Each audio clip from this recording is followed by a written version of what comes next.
Assalamualaikum warahmatullahi wabarakatuh. Di sini saya akan menjelaskan tentang toleran dan bijaksana.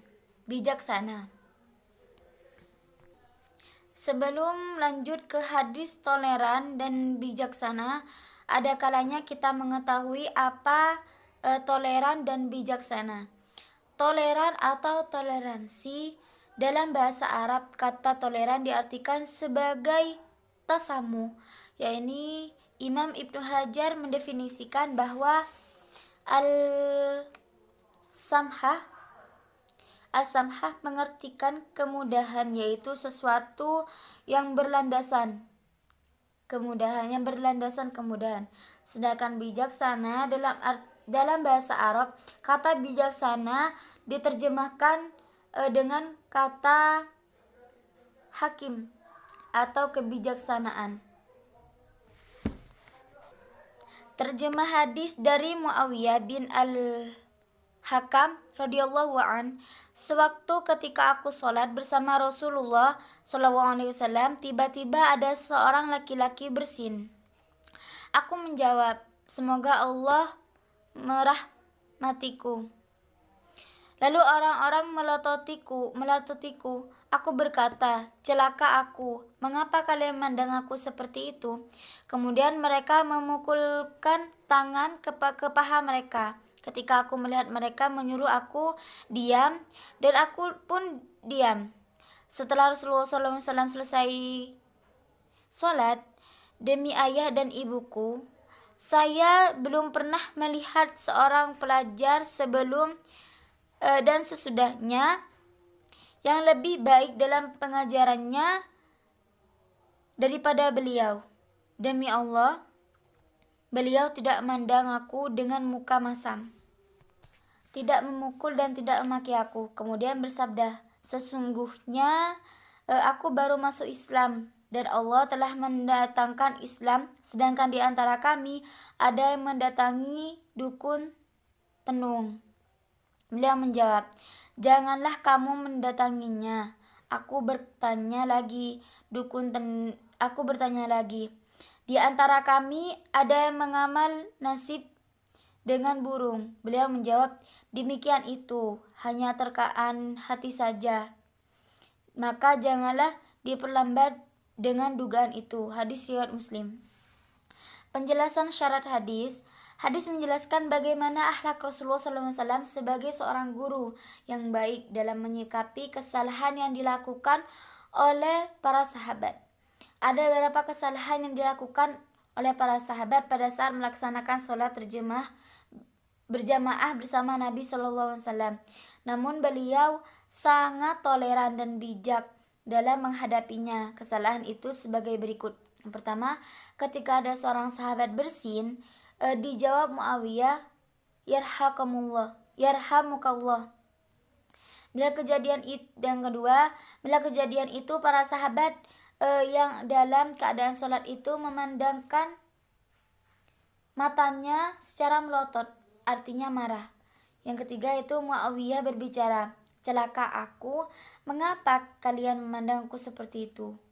Yang keempat yaitu para sahabat memukulkan tangan di atas pahanya, maksudnya menyuruh berdiam, tidak berbicara. Selanjutnya hukum tashmid dalam sholat. Orang sholat tetap disunnahkan membaca tashmid secara perlahan, yakni membaca Alhamdulillah selesai bersin. Adapun bagi yang menjawab yarhamukallah, haram hukumnya dan membatalkan sholatnya karena ada interaksi secara langsung kepada pihak kedua, kecuali jika mengucapkan yarhamukallah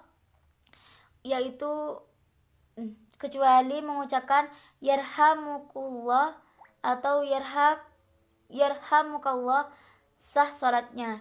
Demikian menurut mazhab kita, yakni syarah al-Muwawi ala Muslim. Yang kedua, hukum isyarat.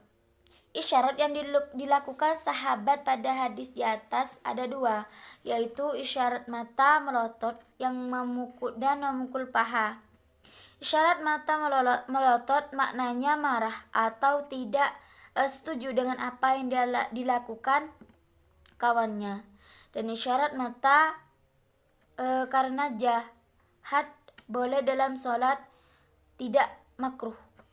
Karena mata adalah bagian anggota kecil yang tidak diperhitungkan gerakannya. Adapun pukulan paha yang dilakukan sahabat untuk peringatan kepada Muawiyah agar tidak berbicara dalam sholat, pukulan paha hanya dilakukan sekali, termasuk perbuatan sedikit yang tidak membatalkan sholat, kecuali dilakukan 3 kali berturut-turut. Yang ketiga itu berbicara. Ada beberapa pendapat tentang hukum berbicara dalam sholat. Yang pertama, pendapat jumhur ulama salaf dan khalaf, termasuk Islam al-Syafi'i, yakni Malik dan Abu Hanifah, haram sengaja berbicara dalam sholat, baik karena hajat ataupun tidak. Yang kedua itu segolongan ulama di antara Al-Auza'i boleh berbicara karena permasalahan sholat seperti yang dilakukan seorang sahabat, Zul al-Yadai, ketika menanyakan sholat asyarnya Nabi yang hanya dikerjakan 2 rakaat, apakah dikosyar atau lupa. Tetapi jika berbicara banyak, ada 2 pendapat. Menurut Ashab al-Syafi'iyah, yang lebih sahih batal sholatnya. Dan yang ketiga yaitu berbicara orang yang tidak tahu karena baru masuk Islam atau pada awal Islam, hukumnya seperti bicaranya orang lupa. Tidak batal sholatnya jika sedikit, seperti yang dilakukan Muawiyah dalam hadis di atas. Pelajaran yang dapat dipetik dari hadis. Yang pertama yaitu toleransi dan kebijakan Nabi sebagai guru dalam menyikapi sesuatu kesalahan atau pelanggaran yang dilakukan anak murid, yakni para sahabat. Penjelasan pelaksanaan sholat berjamaah hanyalah tasbih, zikir, dan membaca Al-Quran, tidak boleh berbicara. Yang ketiga yaitu haram mendatangi dukun dan mempercayai ucapannya. Yang keempat ini larangan melakukan terkaan hati yang tidak benar.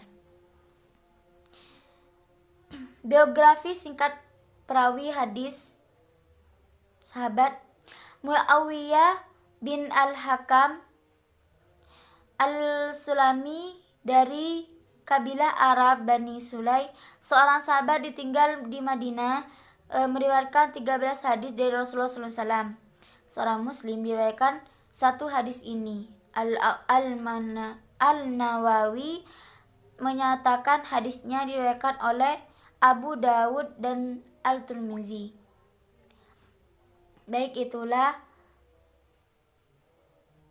penjelasan dari saya. Kurang lebihnya saya mohon maaf yang sebesar-besarnya, dan semoga bermanfaat. Wabillahi taufiq wal hidayah. Wassalamualaikum warahmatullahi wabarakatuh.